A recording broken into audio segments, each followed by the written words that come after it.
Hi hello అండి. ఈరోజు ఈ వీడియోలో పండు మిరపకాయల పచ్చడి అనేది ఏ విధంగా ప్రిపేర్ చేసుకోవాలి ఏంటి అనేది చూపిస్తున్నాను. చాలా టేస్టీగా ఉంటుందండి ఈ పండు మిరపకాయల పచ్చడి అనేది. వేడివేడి అన్నంలో ఇలా కొంచెం పచ్చడి వేసుకొని అలాగే నెయ్యి అలాంటివి వేసుకొని మొదటి ముద్దగా తింటే మాత్రం ఆ టేస్ట్ అనేది చాలా బాగుంటుంది. మనకి నోటికి కాస్త చేదుగా అనిపించినప్పుడు కానీ లేదంటే జ్వరంగా ఉండి తినాలని లేనప్పుడు ఈ విధంగా అన్నంలో ఇటువంటి పచ్చళ్ళు అలా పెట్టుకొని తింటే టేస్ట్ అనేది చాలా బాగుంటుందండి. దీనికి కావాల్సినవి ఏంటి, ప్రాసెస్ ఏంటి అనేది చూద్దాము. నేను ఇక్కడ 1/2 kg వరకు పండు మిర్చి అనేది తీసుకున్నాను. తొడిమలతో ఉన్నప్పుడే మంచిగా నీట్గా కడిగి ఆరనిచ్చిన తర్వాత తొడిమలు అనేవి తీసాను. అలాగే 1/2 kg ఈ పండు మిరపకాయలకి 100 గ్రాముల చింతపండు, 100 గ్రాముల ఉప్పు, ఒక 2 వెల్లిగడ్డల్ని ఒలిచి ఈ విధంగా తీసుకున్నాను. తర్వాత పోపు వేసుకునేవి కూడా తీసుకున్నానండి. ఆవాలు, జీలకర్ర, మినప్పప్పు, ఎండుమిరపకాయలు, మెంతులు అలా తీసుకున్నాను. వీటన్నింటినీ ఒక చిన్న మిక్సీ జార్ తీసుకొని దాంట్లోకి ముందుగా చింతపండు, ఉప్పు, వెల్లుల్లి వేసి ఈ విధంగా మిక్సీ చేసుకోవాలి. అన్నీ ఒకేసారి కలిపి చేసుకుంటే మిక్సీ అవ్వదు. ఈ విధంగా మిక్సీ పట్టుకున్న తర్వాత దాన్నంతా ఒక ప్లేట్లోకి తీసుకొని దాంట్లో కొంచెం కొంచెంగా ఈ కట్ చేసి పెట్టుకున్న పండు మిరపకాయల్ని వేసుకుంటూ మిక్సీ పట్టుకోవాలి. నేను ఇక్కడ చిన్న మిక్సీ జార్తో చేస్తున్నాను కాబట్టి కొద్దిగా పట్టుకుంటున్నాను. పెద్ద మిక్సీ జార్ అయితే అన్నీ ఒకేసారి వేసి చేసుకోవచ్చు. అంటే ఫస్ట్ చింతపండు, ఉప్పు, వెల్లుల్లి వేసి మిక్సీ పట్టిన తర్వాత పండు మిరపకాయలు వేసి చేసేసుకోవాలి. అప్పుడే అది మెత్తగా మెదుగుతుంది. మరీ మెత్తగా కాకుండా కొంచెం బరకగా పట్టుకోవాలి. మరి మొత్తం పేస్ట్ లాగా చేసుకున్న టేస్ట్ అనేది ఉండదు. దీన్నంతా మిక్సీ పట్టుకున్నాక ఒక బౌల్లోకి వేసుకొని మూత పెట్టేసి ఒక 24 hours ఊరనివ్వాలి. ఉప్పు అనేది బాగా పట్టి ఊరుతుంది.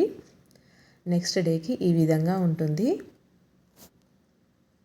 అంతా ఒకసారి బాగా కలుపుకొని పక్కకు పెట్టుకోవాలి. ఇప్పుడు దీంట్లోకి పోపు అనేది వేసుకోవాలి. నేను ముందుగానే ఒక చెంచా ఆవాలు, మెంతులు అన్నీ డ్రై రోస్ట్ చేసుకొని మిక్సీ పట్టి పక్కకు పెట్టుకున్నాను. ఇప్పుడు స్టవ్ పైన ఒక ప్యాన్ పెట్టుకొని అది స్టవ్ ఆన్ చేసి దాంట్లోకి ఈ 1/2 kg పండు మిర్చికి నేను ఇక్కడ ఇంచుమించుగా 200 ml ఆయిల్ అనేది తీసుకున్నాను. మీరు కొంచెం ఇంకా 1/2 kg ఆయిల్ వరకైనా వేసుకోవచ్చు, బాగానే ఉంటుందండి. ఆయిల్ అనేది అంతా పీల్చుకొని పచ్చడి చాలా బాగుంటుంది. మనకి ఇలా వేస్తుంటే ఎక్కువగా అనిపిస్తుంది కానీ మనం పచ్చళ్ళలో కలిపినప్పుడు అంతగా ఏమీ అనిపించదు. తర్వాత ఆ ఆయిల్ అంతా బాగా వేడెక్కిన తర్వాత ఒక స్పూను ఆవాలు, ఒక స్పూన్ జీలకర్ర, అలాగే ఒక స్పూన్ వరకు మినపప్పు, ఒక 4 ఎండుమిర్చిని తుంచి వేసుకోవాలి. తర్వాత దీంట్లోకి కాస్త ఇంగువ, ఇదంతా వేసినాక బాగా వేడెక్కాక దీంట్లోకి మనం ముందుగానే మిక్సీ పట్టుకున్న ఒక స్పూను ఆవాలు, మెంతుల్ని దోరగా వేయించి మిక్సీ పట్టుకున్నాం కదా, ఆ పొడిని కూడా మొత్తం వేసేయాలి. ఇంకాస్త మీకు దీంట్లోకి టేస్ట్గా కావాలి అని అనుకుంటే ఒక స్పూన్ నువ్వుల వరకు కూడా వేసి మూడింటిని మిక్సీ పట్టి కూడా వేసుకోవచ్చు. ఆ టేస్ట్ కూడా చాలా బాగుంటుంది. ఇక్కడ మీకు కరివేపాకు ఉంటే కరివేపాకు కూడా వేసుకోవచ్చు అండి. నాకు లేదు కాబట్టి అది వేయట్లేదు. ఈ పోపునంతా బాగా చల్లారిన తర్వాత పచ్చళ్ళలోకి కలుపుకోవాలి. పచ్చళ్ళలోకి వేసేసుకొని బాగా మొత్తం పచ్చడి అంతా కలిసేలాగా కలుపుకోవాలి. ఇలా వేసినప్పుడు ఆయిల్ ఎక్కువగా అనిపిస్తుందండి. మొత్తం కలిపాక చూడండి అసలు ఆయిల్ ఉన్నట్టే అనిపించదు, మొత్తం పీల్చేస్తుంది. ఇంకా నెక్స్ట్ డేకి కూడా అలా అసలు ఆయిల్ ఉన్నట్టే ఉండదు. అంతేనండి, ఎంతో టేస్టీగా ఉండే పండు మిరపకాయల పచ్చడి అనేది రెడీ అయిపోయింది.